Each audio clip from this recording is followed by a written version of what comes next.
මෙම උතුම් බණ දේශනාව ශ්‍රවණය කරන පින්වත් ඔබ සැමට තෙරුවන් සරණයි. සාදු සාදු සාදු. සද්ධර්ම ශ්‍රාවක කාරුණික ගුණගරුක බෞද්ධ පින්නතුනි, බොහෝම ශ්‍රද්ධාවෙන් යුක්තව සියලු දෙනාම සූදානම් වෙන්නේ ලෞතුරා සම්මා සම්බුදුරජාණන් වහන්සේ විසින් ලෝක සත්වයන් පිළිබඳව අප්‍රමාණ දයාවෙන්, කරුණාවෙන්, මෛත්‍රියෙන් යුක්තව අවබෝධ කරගෙන දේශනා කොට වදාළ පරම ගම්බීර වූ ශ්‍රී සද්ධර්ම රත්නයෙන් අබමල් රේණුවකටත් වඩා අඩු බොහෝම පුංචි කොටසක් දේශනා කරවගෙන ධර්ම ගෞරවය පෙරදරි කරගෙන දේශනාගත ධර්මය ශ්‍රවණය කරන්න. අපේ බුදුරජාණන් වහන්සේ විශේෂයෙන් දේශනා කොට වදාලා ධර්මය ශ්‍රවණය කරන සදහැවත් ශ්‍රාවක පිරිස විසින් මහත් වූ බලාපොරොත්තුවක් පෙරදරි කරගෙනම ධර්ම ශ්‍රවණය කරන එක වටිනවා කියලා. ඒ බලාපොරොත්තුව තමයි මේ ධර්ම දේශනාව ශ්‍රවණය කරන අතරතුරදීම මාගේ පංච නීවරණ ධර්මයන් යටපත් වේවා. සප්ත බෝධ්‍යාංග ආදී ධර්මයන් වැඩි දියුණු වේවා. මේ දේශනාව අතරතුරදීම මට උතුම් මාර්ගයක් ඵලයක් අවබෝධ වේවා කියන සිතින් යුක්තවම ධර්ම ශ්‍රවණය කරන්න කියලා. ඒ ප්‍රාර්ථනාව මුදුන්පත් කර ගැනීම වෙනුවෙන් අපි ධර්ම ශ්‍රවණය කරමු. පින්නතුනි, අද මේ උතුම් ධර්ම දේශනාවේ මාතෘකාව හැටියට මම යොදා ගන්න කල්පනා කළේ අංගුත්තර නිකායේ චතුක්ක නිපාතයේ සඳහන් වෙන අචින්තේය කියන සූත්‍ර දේශනාව. යම් කරුණක් ගැන හිතලා ඉවරයක් කරන්න බැරිද? එවන් කරුණු 4ක් පිළිබඳව පැහැදිලි කරපු සූත්‍ර දේශනාවක්. විශේෂයෙන් බුදුරජාණන් වහන්සේගේ නිමක් නැති බුද්ධ ගුණය යම් තරමකට සාකච්ඡා කෙරෙන මේ සූත්‍ර දේශනාවෙන් බුදු ගුණවල අනන්ත බව කොපමණද කියන කාරණාවට අපිට කරුණු බොහෝම ස්වල්පයක් තේරුම් ගන්න අවස්ථාව තියෙනවා. ඒ පදනම් කරගෙන බුදුගුණ භාවනාව වඩන්න කැමති කෙනෙක් ඉන්නවනම් ඒ පිරිසට ඊටාම උසස් ප්‍රයෝජනයක් ලබන්න පුළුවන්. මොකද මේ භාවනාව වඩනකොට බුදුගුණ අනන්තයි කියලා කියන්නේ අපි පුරුදු වෙලා ඉන්නවා. නමුත් බුදුගුණ අනන්තයි කියලා කියන්නේ වචන මාත්‍රයකට විතරයි අපි. එහෙම සඳහන් කළා කියලා බුද්ධ ගුණය අපේ හිතේ වැඩෙන බවක් නැහැ. එහෙමනම් බුදුගුණ අනන්තයි කියලා කියහම බුදුගුණ අනන්ත වෙන්නේ කොහොමද? අනන්ත උනේ කොහොමද කියන කාරණාව තේරුම් ගන්න පුළුවන්කම තිබුණොත් ඒ ඔස්සේ සිත මෙහෙයවන්න පුළුවන් නම් තමයි ඒ නිමක් නැති ගුණය තුල අපේ හිත වැඩෙන්න පටන් ගන්න. එමනම් එවන් කාරණාවක් සම්පූර්ණ කරන ශ්‍රද්ධාවන්තයන්ටත් මේ සූත්‍රයේ බොහෝම උපකාරයි. අනිත් සියලු දෙනාටමත් තමන්ගේ සදහැ සිත භාග්‍යතුන් වහන්සේ කෙරෙහි පුබුදුවා ගන්න මේ සූත්‍රයේ බොහෝම උපකාරයි. අපි මේ සූත්‍රයෙන් කරුණු ටිකක් සාකච්ඡා කරමු. මුළු සූත්‍රයම අපිට එක දේශනාවකින් නිමා කරන්න බැරි වෙයි. ඒ නිසා දේශනා කීපයක් සාකච්ඡා කරන්න බලාපොරොත්තු වෙනවා. එහි පළවෙනිම දේශනාව තමයි මේ පින්නතුන් විසින් සිදු කරවන්න මේ දායකත්වය ලැබලා දෙන්නේ. අපේ බුදුරජාණන් වහන්සේ මේ දේශනාව ආරම්භ කරන්න යෙදුනා චත්තාරි මානි භික්ඛවේ අචින්තේයානි චින්තේ තබ්බාති. මහණෙනි, නොසිතිය යුතු අචින්ත්‍ය ධර්ම 4ක් මේ ලෝකේ තියෙනවා. යානි චින්තේන්තෝ උම්මාදස්ස විඝාතස්ස භාගියස්ස. යම් කාරණාවක් හිතද්දි හිත උමතු බවට පත්වෙනවද, සිහි විකල් බවට පත්වෙනවද, හිතට මහත් වූ වෙහෙසක් දැනෙනවද, අන් එවැනි කරුණු 4ක් ලෝකෙ තියෙනවා. මේ මුල් පැහැදිලි කරපු කාරණාවම තමයි මේ නැවත පැහැදිලි කරන්නේ. යම් කරුණක් ගැන හිතනකොට හිත උමතු භාවයට පත්වෙනවද, ඒ වගේම සිහිය විකල් වෙනවද, හිතට මහත් වූ වෙහෙසක් දැනෙනවද, එහෙම කරුණු 4ක් තියෙනවා කියලා දේශනා කරනවා. කතමානි චත්තාරි. මහණෙනි, මොනවද ඒ කරුණු 4? භාග්‍යවතුන් වහන්සේ නැවත දේශනා කරනවා, බුද්ධානං භික්ඛවේ බුද්ධ විෂයෝ අචින්තයෝ න චින්තේ තබ්බං. මහණෙනි, ඒ කරුණු 4 පළවෙනි එක තමයි මේ බුද්ධ විෂය කියලා කියන්නේ. කෙනෙකුට කවදාවත් හිතලා ඉවර කරන්න බෑ. ඒ කාරණාව පින්නතුනි අපි බොහෝ තැන්වලින් අහලා ඉගෙනගෙන තියෙනවා. ඒක ගාථා රත්නයක් සිහිපත් කළා. බුද්ධෝපි බුද්දස්ස භනෙය්‍ය වන්න කප්පම්පි චේ අඤ්ඤ මභා සමානෝ කීයේත කප්පෝ චිර දීග මන්තරේ වන්නෝන කීයේත තථාගතස්ස. බුද්ධෝපි බුද්දස්ස භනෙය්‍ය වන්න. බුදුරජාණන් වහන්සේ නමකගේ ගුණය තවත් බුදුරජාණන් වහන්සේ නමක් විසින් කප්පම්පි චේ අඤ්ඤ මභා සමානෝ, මහා කල්පයක් පුරාවට එක දිගටම දේශනා කළොත් කීයේත කප්පෝ චිර දීග මන්තරේ වන්නෝන කීයේත තථාගතස්ස. ඒ බුදුරජාණන් වහන්සේට මේ බුදුගුණය එක දිගට වර්ණනා කරනකොට මහා කල්පය ඉවර වෙනවා. මහා කල්පය ඉවර වුණ නිසා ඉතුරු බුදුගුණ ටික දේශනා කරන්න කාලයක් නැතු වෙනවා. මහා කල්පයේ ඉවර වෙන තුරු දේශනා කළත් ලෞතුරා බුදු කෙනෙකුට තමන් වහන්සේගේ ශ්‍රී මුඛයෙන් අනික් බුදුරජාණන් වහන්සේගේ ගුණය වර්ණනා කරලා ඉවර කරන්න හැකියාවක් නැතු වෙනවා. එහෙනම් එවන් වූ ගුණය ගැන කොයි විදිහට හිතන්නද? කොහොම කල්පනා කරන්නද? පින්නතුනි, ඒ කාරණාව අපි හිතන්න ගියොත් ඒකයි සඳහන් කළේ හිත උමතු භාවයට පත් වෙනවා කියලා. හිත වෙහෙසට පත් වෙනවා කියලා. මොකද භාග්‍යතුන් වහන්සේගේ දේශනාවත් සමහර වෙලාවට හරීම වේගවත්. එතකොට මේ දීර්ඝ බුද්ධ ගුණය පැහැදිලි කරනකොට ඒ වේගවත් දේශනා විලාසයේ භාග්‍යතුන් වහන්සේ යොදාගනී. ඊට වේගවත් කියලා කිව්වේ සඳහන් කරනවා සාමාන්‍ය පුද්ගලයෙක් එක අකුරක් කියනකොට නැත්නම් එක වචනයක් කියනකොට අග්‍ර උපස්ථායක ආනන්දයන් වහන්සේ අකුරු 8ක් කියනවා කියලා.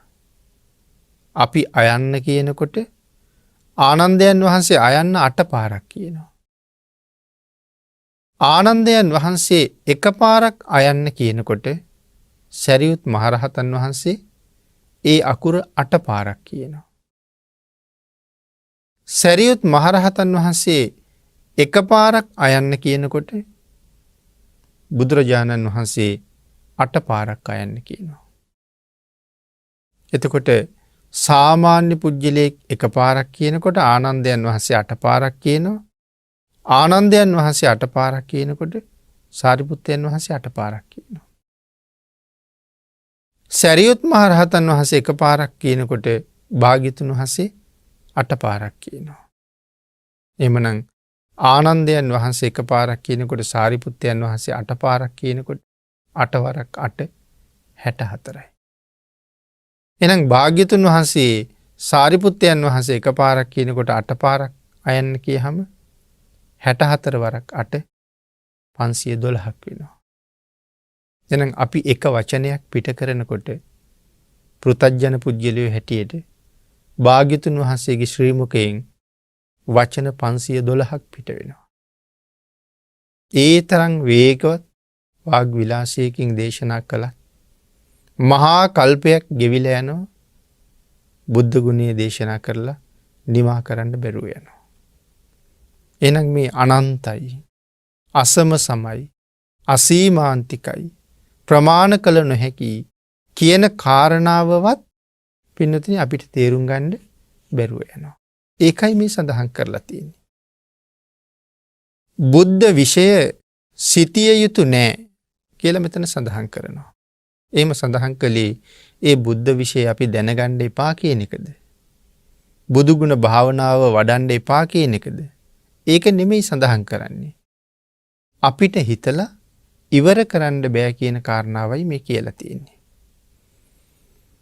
ඊළඟට පින්නතුනි සඳහන් කළා ජායිස්ස භික්ඛවේ ධාන විෂයෝ.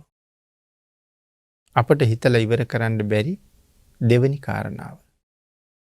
ධාන තියෙන පුජ්‍යලයාගේ ධාන විෂය. මේ ධානයේ තුල හැසිරෙන කෙනා ඒ ධානයේ තුලින් කටයුතු කරන්නේ කොහොමද? ඒ කරන කාරණා අපිට පුදුම සහගතයි. ඒක උනේ කොහොමද කියන එක කොහොමවත් තේරෙන්නේ නැහැ. සමහර වෙලාවට සිදුරක් දොරක් නැතුව බිත්තියක් අතරින් ගමන් කරනවා. ගහක් අතරින් ගමන් කරනවා. විශාල ගල් පර්වතයක් හරහා ගමන් කරනවා. මහ පොළොව කිමිදිලා සාගරයෙන් මතුවෙනවා. සාගරයෙන් ගිලිලා මහ පොළොවෙන් මතුවෙනවා. සමහර වෙලාවට මහ මෙර සිදුරු කරගෙන තව්තිසාව දක්වා ගමන් කරනවා. අපේ බුදුරජාණන් වහන්සේ යමක මහා ප්‍රාතිහාර්ය දක්වලා තව්තිසාවට වැඩම කළා. මහා ප්‍රාතිහාර්ය දකින්න එකතු වෙච්ච පිරිස යදුන් 36ක් විතර ප්‍රමාණයේ සම්පූර්ණ වට ප්‍රමාණය පැතිරිලා හිටියා. කෝටි ප්‍රකෝටි ගාණක් පිරිස. බුදුරජාණන් වහන්සේ ප්‍රාතිහාර්යයෙන් පස්සේ දකින්න ලැබුණේ නෑ. හිරු නැති අහසක් වගේ, සඳු නැති අහසක් වගේ භාග්‍යතුන් වහන්සේ නොදකින නිසා අන්ධකාරයි කියලා හිතුණා. භාග්‍යතුන් වහන්සේගේ බුද්ධ රශ්මිය විහිදෙනකොට හිරු දහසක් පෑවුවා වගේ එළියයි කියලා කියන්නේ. ඒ තරම් මහා ආලෝකයක් හදිසියේම අතුරුදහන් වුණාම අපිට දකින්න තියෙන සාමාන්‍ය සූර්යයා පෙනුනත් ලෝකේ අඳුරුයි වගේ දැනෙන්නේ. ඉතින් මිනිස්සුන්ට මහා අඳුරක් දැනෙනවා. නමුත් භාග්‍යතුන් වහන්සේ කොහේ වැඩියද? මුගලන් මහරහතන් වහන්සේගෙන් අහපුවාම මුගලන් මහරහතන් වහන්සේ කල්පනා කළා තවත් කෙනෙකුගේ ගුණය ඉස්මතු කරන්න ඕනේ. ඒ නිසා උත්තර දෙන්නේ නැතුව සඳහන් කළ අනුරුද්ධයන් වහන්සේගෙන් අහන්න කියලා. අනුරුද්ධ මහරහතන් වහන්සේ ළඟට ගිහිල්ලා මිනිස්සු ඇහුවා ස්වාමීනි භාග්‍යතුන් වහන්සේ කොහෙද වැඩි කියලා. උන්වහන්සේ සඳහන් කළා අපේ බුදුරජාණන් වහන්සේ 7 වෙනි වස් කාලේ ගත කිරීම සඳහා ප්‍රාතිහාර්යයෙන් පස්සේ තව්තිසාවට වැඩිය කියලා. දැන් මිනිස්සු කවදා හරි බුදුරජාණන් වහන්සේ ආපහු දැකලාමයි යන්නේ කියලා හිතුවා. ඒ නිසා මේ මිනිස්සු එතෙන්ටම වෙලා ඉන්නවා. ඉතින් පින්නතුනේ ඒ කාරණාවත් ඊටාම ආශ්චර්ය කරුණක් තවත් දීර්ඝව පැහැදිලි කරන්න අවශ්‍යයි. පස් කාලේනේ එළඹෙන්නේ ඉන්නේ. එහෙනම් ඒ කාලේ ඉන්දියාවට පුදුම විදිහට වහිනවා. ඒකනේ භාග්‍යතුන් වහන්සේ වස් කාලේ අනුදැනවදාලේ. නමුත් මේ කෝටි ගාණක් මිනිස්සුන්ට කවුරුවත් ගෙවල් හැදුවද? නමුත් සඳහන් කරනවා මුළු දඹදිවට එක විදිහට වහිනවා.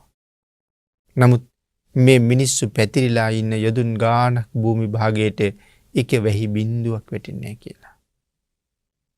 ඒ භාග්‍යතුන් වහන්සේ වෙනුවෙන් බලාගෙන ඉන්නේ. චූලානාථපිණ්ඩික සිටුතුමා මේ කෝටි ගානටම කණ්ඩ දෙනවා.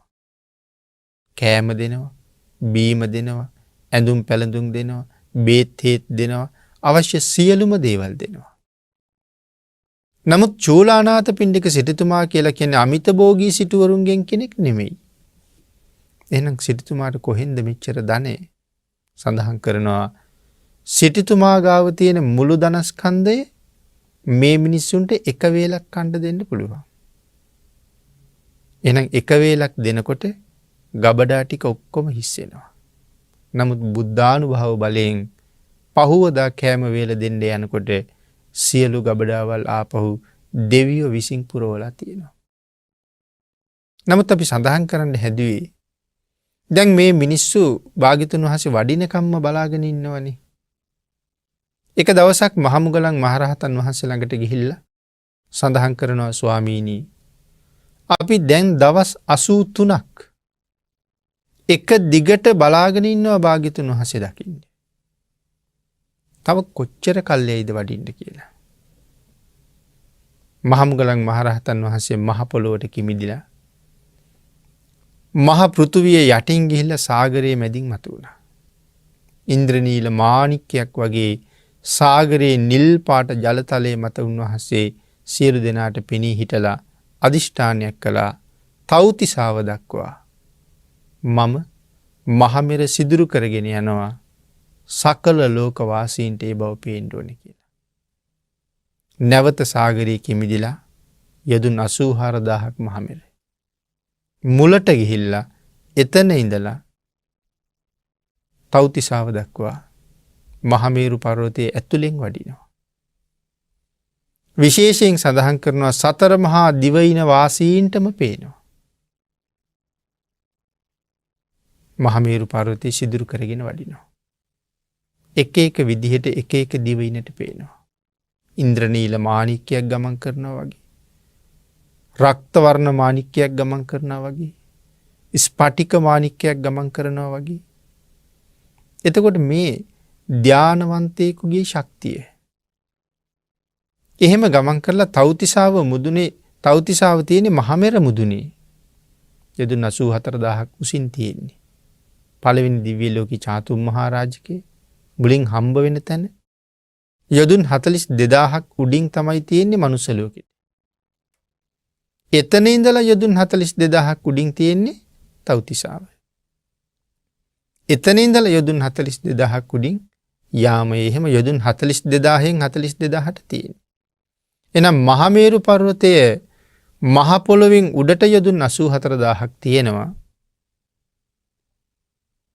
උන්වහන්සේ යදුන් 84000 කෙරවල කරන්නේ තව්තිසාවෙන්. භාග්‍යතුන් වහන්සේගේ සිරිපතුල ස්පර්ශ කරගෙන භාග්‍යතුන් වහන්සේ ළඟින් මතුවෙනවා. දෙවියන්ට පවා පුදුමයි. සක්වලවල් 10000ක දෙවියෝ රැස් වෙලා එක ඉදිකටු සිදුරක් ඇතුලේ දෙවිවරු 60ක් විතර ඉන්න වෙලාවේ මහතෙරුන් වහන්සේ බුදුරජාණන් වහන්සේගේ සිරිපතුල ළඟට වැඩි කොහොමද කියලා.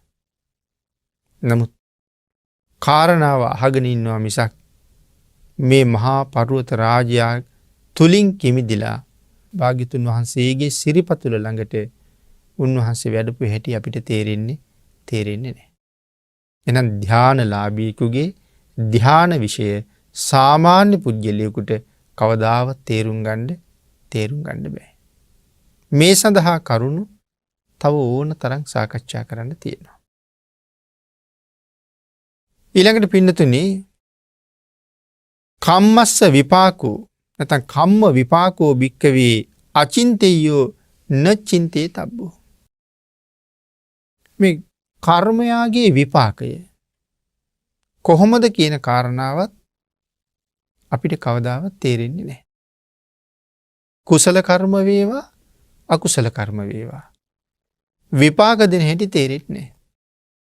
ඒ නිසා යම් කර්මයක් ਸਰව සම්පූර්ණයෙන්ම වැටහෙනවා නම් ඒ වැටහෙන්නේ ලෞතුරා බුදුරජාණන් වහන්සේට විතරයි. අපි කරුම කරනවා.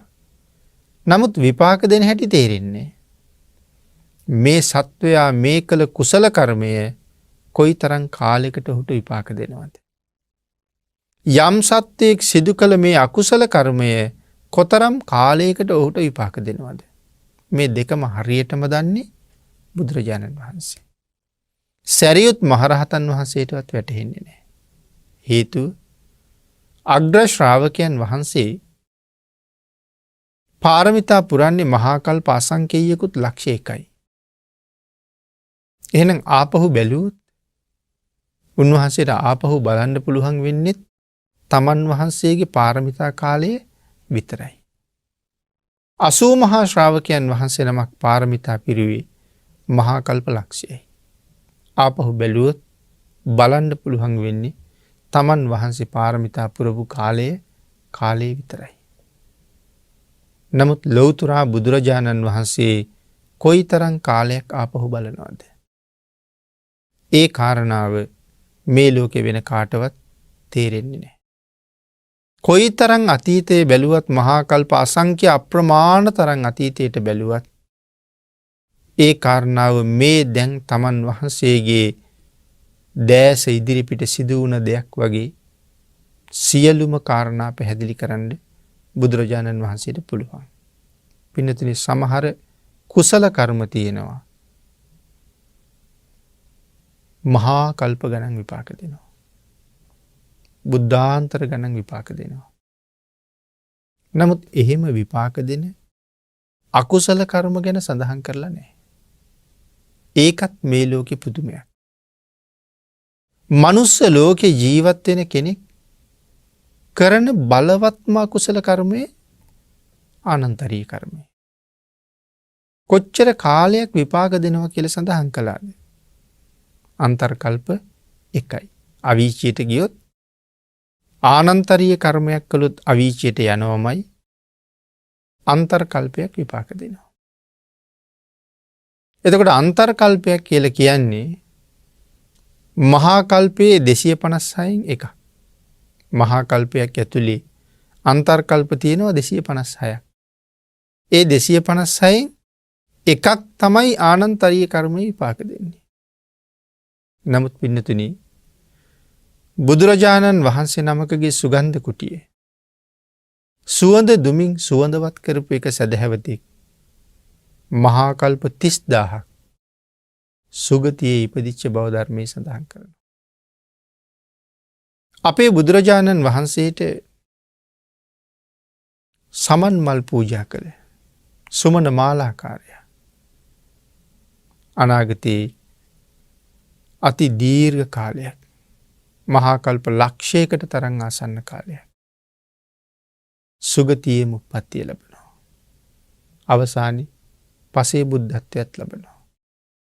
එතකොට ආනන්තරීය කර්මයයි සමන් මල් මිටි අටක පූජාවයි. කුසල කර්මය මොනතරම් මහත් වෙනවද අකුසල කර්මයට වඩා. අන්න ඒ නිසාම තමයි අපිට කෙනෙකුට පින් අනුමෝදන් කරන්න පුළුවන්. නමුත් ධර්මයේ කොතනවත් කියලා නෑ පවුත් අනුමෝදන් කරන්න පුළුවන් කියලා. පව් දෙන්න බෑ. නමුත් පින් දෙන්න පුළුවන්. එහෙනම් පව ඒ තරම්ම ශක්තිමත් නෑ. පින ඊටාම බලවත්. නමුත් කෙනෙක් හරියට පින්කමක් කරාම ඒක කොයිතරම් කාලයක් ඒ පුද්ගලයාට සැප විපාක පිණිස පවතිනවද කියන එක හරියටම දන්නේ බුදුරජාණන් වහන්සේ විතරයි. ඒක කියන්න වෙන කිසි කෙනෙක් ලෝකේ නැහැ. අකුසල කර්මයක් එහෙමම තමයි. අකුසල කර්මයේ විපාක දෙන්නේ අන්තර්කල්පයයි නම් මහාම අකුසලයේ. ඒක රහතන් වහන්සේලාටත් කියන්න පුළුවන්. නමුත් කුසල කර්මයේ ඊට වඩා ඊටාම බලවත්. ඒ නිසා මේ කර්ම විෂය හරියට දන්නවනම් ඒත් භාග්‍යතුන් වහන්සේමයි. ඊළඟට පින්නතේ ලෝක විෂයත් අචින්ත්‍යයි. ලෝකය පිළිබඳව. ලෝක විෂය අචින්ත්‍යයි කියලා කියහම කොහොමද ලෝක විශ්ය අචින්ත්‍ය වෙන්නේ කියන කාරණාව මේ කරුණු ටිකේ පැහැදිලි කිරීමයි මේ තියෙන්නේ. ඊට වඩා ගැඹුරට තව ඉදිරියට සාකච්ඡා කරන්න පුළුවන්. මෙතන සඳහන් කළා ජීවිත කාලින් බුදුරජාණන් වහන්සේගේ ගුණය අල්ප මාත්‍රයක්වත් අපට දැනගන්න පුළුවන්කමක් ලැබෙන්නේ නැහැ. බුදුරජාණන් වහන්සේගේ විශේෂේස්ත්‍රය සීමාවක් නැහැ. ඒ විශේෂේස්ත්‍රයේ සීමාවක් නැහැ. අන් ඒ නිසාම අපි බුදුරජාණන් වහන්සේට සබ්බඤ්ඤු කියලා කියනවා. සබ්බඤ්ඤුනෝ. ඒ වගේම අපි නිතර අහන වචනේ සර්වඥ කියලා කියනවා. ඒ භාග්‍යතුන් වහන්සේගේ විශේෂේස්ත්‍රයේ සීමාවක් නිමාවක් නැහැ. ලෝක විෂය කොච්චරද? භාග්‍යතුන් වහන්සේගේ දැනුමත් එච්චරයි. භාග්‍යතුන් වහන්සේගේ අවබෝධය කොපමණද? විශ්වය එපමණයි. ඒ කාරණාව සිහිපත් කළා. තාවතකං චිත්තං යාවතකං ඤෙය්‍යං කියන කාරණාවෙන් මේක මනාව පැහැදිලි වෙනවා. පින්නතුනි සඳහන් කරනවා තවත් විදිහකට මේ කෝටි ලක්ෂයක් සක්වල බුදුරජාණන් වහන්සේ නමකගේ ආඥා ශේෂ්ත්‍රය. බුදු කෙනෙකුගේ ආඥාව පවතිනවා කෝටි ලක්ෂයක් සක්වලේ. තව විදිහකට කිව්වොත් බුදුරජාණන් වහන්සේ යම් වචනයක් දේශනා කරාම මේ කෝටි ලක්ෂයක් සක්වලක සත්වයෝ භාග්‍යතුන් වහන්සේගේ වචනයට කීකරු වෙන්න ඕනේ. ඒ විශේෂ අදිෂ්ඨානයක් නැතුව දේශනා කරා. එතකොට කෝටි ලක්ෂයක් සක්වල කියලා කියහම එක සක්වලක තියෙනවා ලෝක 31ක්. බ්‍රහ්ම ලෝක තියෙනවා 20ක්. රූප සහ අරූප වශයෙන්. දිව්‍ය ලෝක තියෙනවා 6ක්. අපායවල තියෙනවා සතර අපාය හැටියට 4ක්. එතකොට 30යි. මනුස්ස ලෝක තියෙනවා 1ක්. එතකොට 31යි. මේ ලෝක තල 31ට කියනවා එක සක්වලක් කියලා. මේ එක සක්වලකට එක ඉරක් පායනවා, එක හඳක් පායනවා. එතකොට භාග්‍යතුන් වහන්සේගේ ආඥා ශේෂ්ත්‍රයේ ඇතුලේ සක්වලවල් කෝටි ලක්ෂයක් නම් ඒ ආඥා ශේෂ්ත්‍රයේ ඇතුලේ මනුස්ස ලෝක කෝටි ලක්ෂයක් තියෙනවා. දිව්‍ය ලෝක එකක් කෝටි ලක්ෂය බැගින් කෝටි ලක්ෂය වුණා 6ක් තියෙනවා. බ්‍රහ්ම ලෝක කෝටි ලක්ෂ 20ක් තියෙනවා. ඉරවල් කෝටි ලක්ෂයක් පායනවා. හඳවල් කෝටි ලක්ෂයක් පායනවා. අපි සමහර වෙලාවට හිතනවා බුදුරජාණන් වහන්සේගේ ශ්‍රාවකයෝ මේ ලෝකේ විතරක් ඉන්නවා කියලා. ඒ මනුස්ස ලෝක කෝටි ලක්ෂයක් මේ ආඥා ශේෂ්ත්‍රයේ ඇතුලේ තියෙනවා නම් භාග්‍යතුන් වහන්සේගේ ශ්‍රාවකයෝ හැමතැනම ඉන්නවා. අපි විතරක් නෙවෙයි භාග්‍යතුන් වහන්සේගේ ශ්‍රාවකයෝ. ඒ තරම් මහා ශ්‍රාවක පිරිසක් ඉන්න ශාස්ත්‍රුන් වහන්සේ නමක් ඉන්නවා නම් ඒ ලෞතුරා බුදුරජාණන් වහන්සේම තමයි. නමුත් ඒ ආඥා ශේෂ්ත්‍රයනේ. එතනින් එහාටත් ආඥාව පතුරවන්න පුළුවන්. නමුත් සාමාන්‍ය ආඥා ශේෂ්ත්‍රයේ කෝටි ලක්ෂයක් සක්වල. නමුත් පින්නතුනි ආඥා ශේෂ්ත්‍රයේ කෝටි ලක්ෂයයි. නමුත් භාග්‍යතුන් වහන්සේගේ අවබෝධය ඥාන ශේෂ්ත්‍රය මේ කෝටි ලක්ෂයෙන් එහාට ඕනතරම් පැතිරෙනවා. ඒ කාරණාව පැහැදිලි කරනවා මේ මුළු කෝටි ලක්ෂයක් සක්වලම යටින් අවීචියේ ඉඳලා උඩින් භවාග්‍රේ දක්වා සම්පූර්ණයෙන්ම අබවලින් පුරවනවා. මේ උදාහරණයවත් අපිට තේරෙන්නේ නැහැ. කෝටි ලක්ෂයක් සක්වලම අබවලින් පුරවනවා යටින් අවීචියේ ඉඳලා උඩින් භවාග්‍රේ දක්වා. කතා කරලා තියෙන්නේ පොළොව තලයේ මත ඉඳලා කියලා නෙමෙයි යටින් අවීචියේ ඉඳලා කියලා. කෝටි ලක්ෂයක් සක්වලෙන් එළියට කෙනෙක් ගිහිල්ලා මේ කෝටි ලක්ෂයක් සක්වලේ තියෙන අබ අරගෙන නැගෙනහිර පැත්තට යනවා. එතකොට එයාට හම්බෙනවා තව තව සක්වලවල්. ඒ හම්බෙන සක්වලකට එක අබෑටයක් දානවා. නැගෙනහිර පැත්තටම හම්බෙන හැම සක්වලකටම අබෑටේ ගානේ දාගෙන යනවා. මේ කෝටි ලක්ෂයක් සක්වලේ පුරවලා තියෙන අබ ඇටයක්වත් නැතුව ඉවර වෙනවා. නමුත් නැගෙනහිර පැත්තට යනකොට හම්බෙන සක්වලවල් වල ඉවරයක් නැහැ. එහෙනම් පින්නතිනි විශ්වය මොනතරම් අනන්තද? කෝටි ලක්ෂයක් සක්වලක පුරවපු අබ නැගෙනහිර පැත්තට තියෙන සක්වලවල් වලටම එක අබෑටේ ගානේ දාලා ඉවර වෙලා තියෙන්නේ. එතකොට හාත්පස කොහොම වෙයිද තව? බටහිරට කොහොමද? උතුරට කොහොමද? සීමාවක් නැහැ. නමුත් මේ සීමාවක් නැති සක්වලවල් වල යම් කාරණාවක් බුදුරජාණන් වහන්සේගෙන් ඇහුවොත් අහලා ඉවර වෙනකොට ඒ සම්බන්ධ උත්තරෙත් භාග්‍යතුන් වහන්සේ ලබලා දෙනවා. දැන් නැගෙනහිර පැත්තට තියෙන සක්වලවල් ඉවර වුණේ නෑනේ. තව කොච්චර දාන්න වෙයිද නැගෙනහිරට ඉවර වෙන්නේ? ඒ කොච්චරක් දුර ගමන් කළත් කවදා හරි කෙරවලක් හම්බ වෙයිද? බුදුරජාණන් වහන්සේගේ ඥාන ශේස්ත්‍රයේ පමණයි කියලා කියන්නේ. ඉතින් කවදා කොහෙන් ඉවර වෙයිද දන්නේ නැහැ. භාග්‍යතුන් වහන්සේගේ ඥාන ශේස්ත්‍රයේ පමණයි. විශ්වය යම් තරමක්ද භාග්‍යතුන් වහන්සේගේ ඥානය එපමණයි. භාග්‍යතුන් වහන්සේගේ ඥානය යම් පමණක්ද මේ විශ්වයේ පමණයි කියලා සඳහන් කරන්නේ. ආඥා ශේස්ත්‍රයේ කෝටි ලක්ෂයයි ඥාන ශේස්ත්‍රයේ සීමාවක් නැහැ. එහෙනම් මේ ලෝක විෂය පිළිබඳව තියෙන දැනුම කොපමණද කියන කාරණාව සීමාවක් නැති බව සඳහන් කරන්නයි මේ උදාහරණ කිහිපය මේ විදිහට ගෙන හැර දැක්වේ.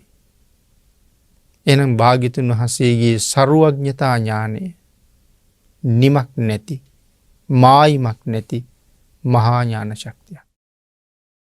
ඒ ඥාන ශක්තිය කොහොම ලබන්න ඇද්ද?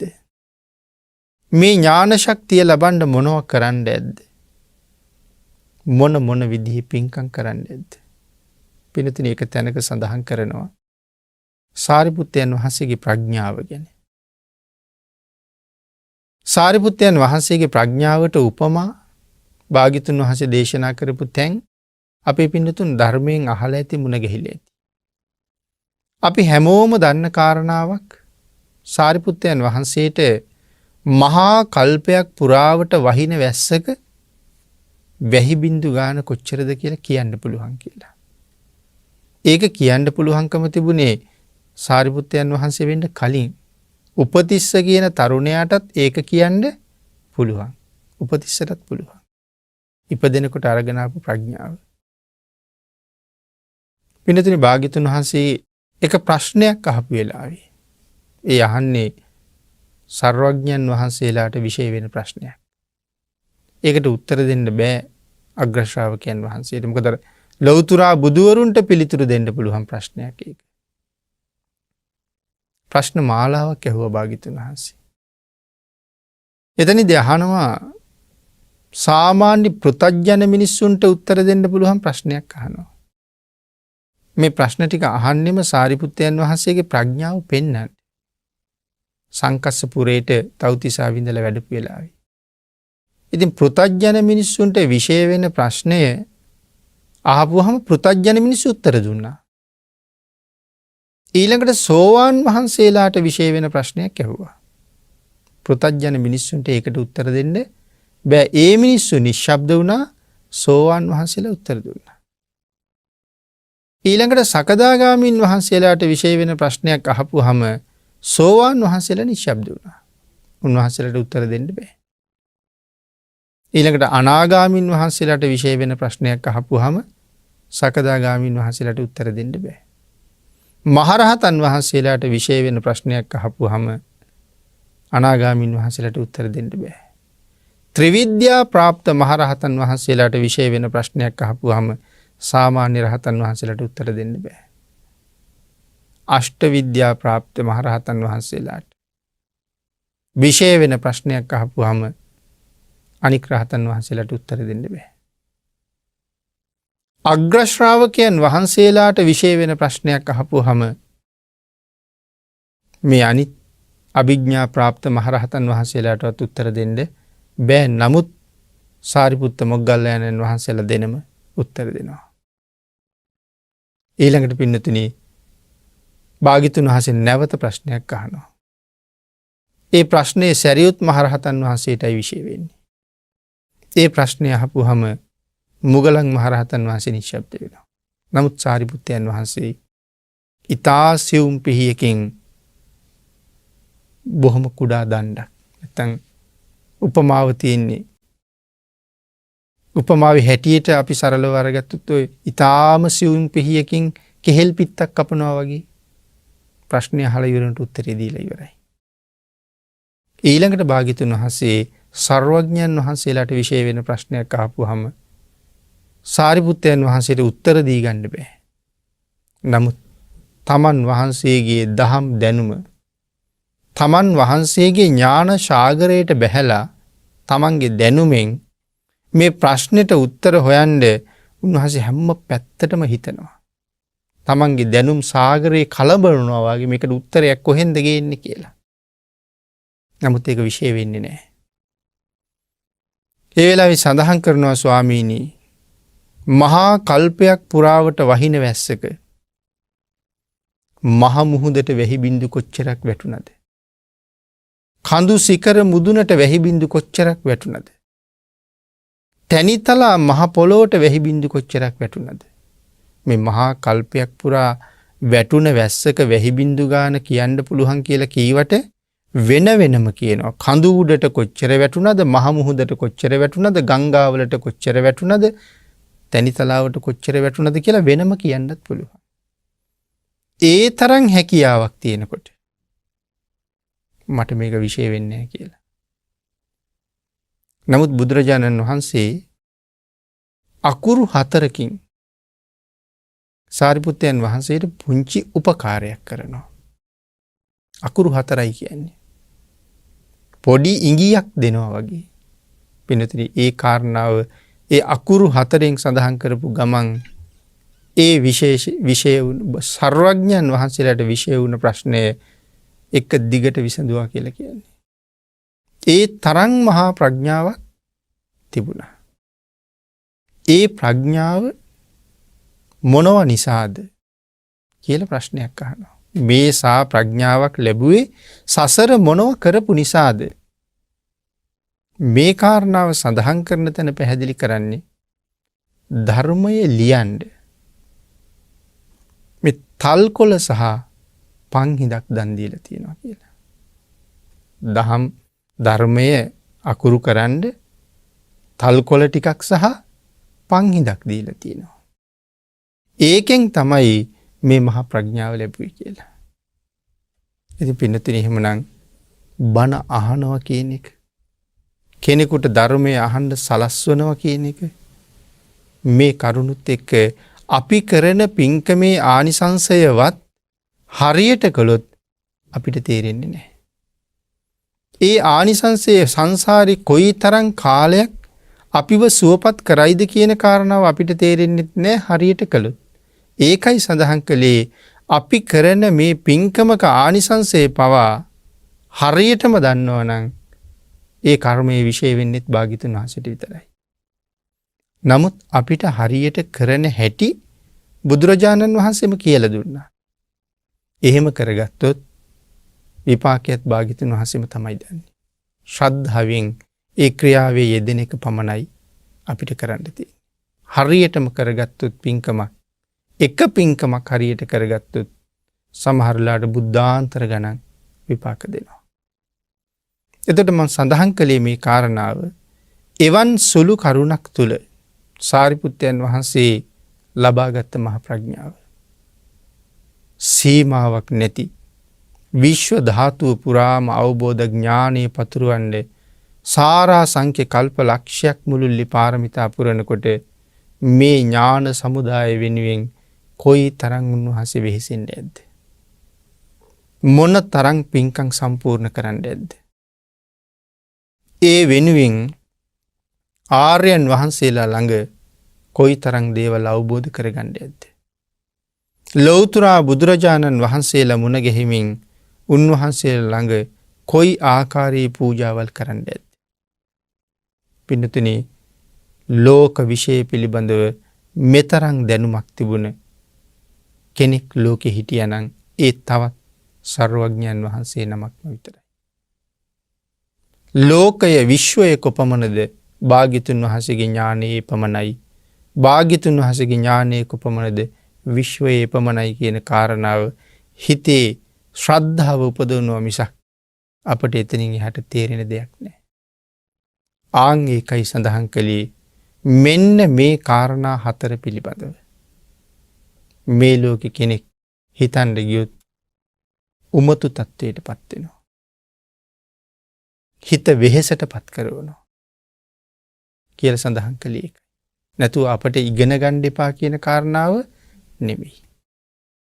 එමනම් පින්නතුනි ධර්ම දේශනාවට වෙන් වෙච්ච කාලයත් අපිට නිමා වෙලා තියෙන නිසා අචින්තීය සූත්‍රය ආරම්භ කරමින් මූලික කාරණා හතර මෙන්න මේ කරුණු හතර ගැන නොසිතිය යුතුයි කියන කාරණා හතර විතරයි අපි මේ දේශනාවේ අද සාකච්ඡා කරන්නට යෙදුනේ. මුලින් සිහිපත් කළා වගේ ඉදිරියට තියෙන කරුණු ටික ඉදිරියට දේශනාවක සාකච්ඡා කරන්න ඉතුරු කරමින් අපි අදට ධර්ම දේශනාව නිමා කරමු. මේ උතුම් ධර්ම දේශනාව උතුම් සූත්‍ර දේශනාව තුලින් දේශනා කරන්න අද දායකත්වයේ ලැබලා දෙන්නේ බත්තරමුල්ල පැලවත්ත දේසිංහ මාවතේ පදිංචි දීපා රොඩ්රිගු මහත්මිය ඇතුළු පවුලේ සියලු දෙනා විසින්. ඊ타ම ඉක්මන් භවයක ඊ타මත්ම කෙටි කාලයකින් සැප සහිත ප්‍රතිපදාවෙන් උතුම් නිර්වාණ ධර්මයේ අවබෝධ කර ගැනීම සඳහාම මේ මහා කුසල කර්මය හේතු වාසනා වේවා කියලා ප්‍රාර්ථනා කරනවා. ඊට අමතරව නිදන ප්‍රාප්තියට පත්වන සෝමපාල කෝට්ටේ ආරච්චි ආදරණීය පියාණන්ටත් සිරිවර්ධන ගුණසේකර සීයාටත් සෝමාවතී ගුණසේකර ආච්චි අම්මාටත් දයා ගුණසේකර පුංචි අම්මාටත් මෙයින් ලබාගත් උතුම් කුසල ධර්මයන් අනුමෝදන් වේවා කියලා ප්‍රාර්ථනා කරනවා. අමරා කෝට්ටේ ආරච්චි මෑණියන්ට නිරෝගී සුවය හා දීර්ඝායුෂ ලැබේවා. පවුලේ සියලු දෙනාටම නිරෝගී සුවය දීර්ඝායුෂ ලැබේවා.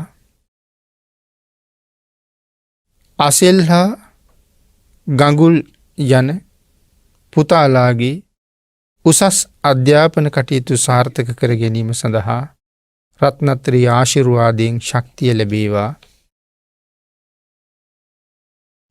දේශකයාණන් වහන්සේටත් උතුම් තුනුරුවන්ගේ ආශිර්වාදයෙන් නිදුක් නිරෝගී භාවයේ චිරජීවනයේ ලැබේවා කියලා අපටත් ආශිර්වාද කරනවා. ඊට අමතරව සහභාගී වූ සියලු දෙනාටම ඊ타ම ඉක්මන් භවයක ඊ타මත්ම කෙටි කාලයකින් සැප සහිත ප්‍රතිපදාවකින් උතුම් ආර්ය සත්‍ය ධර්මය අවබෝධ කර ගැනීම සඳහා මේ කුසල් හේතු වේවා. බෞද්ධ මාධ්‍ය ජාලයේ නිර්මාතෘවරව වැඩ සිට අපවත් වී වදාළ දරණාගම කුසල ධම්ම නායක මාහිමිපාණන් වහන්සේටත් අපි රැස් කරගත්ත සියලුම පුණ්‍ය ධර්මයන් අඩු නැතුව අනුමෝදන් වේවා කියලා දීපා රොඩ්රිගු මහත්මිය ඇතුළු පිරිස පුණ්‍ය අනුමෝදනා කරනවා.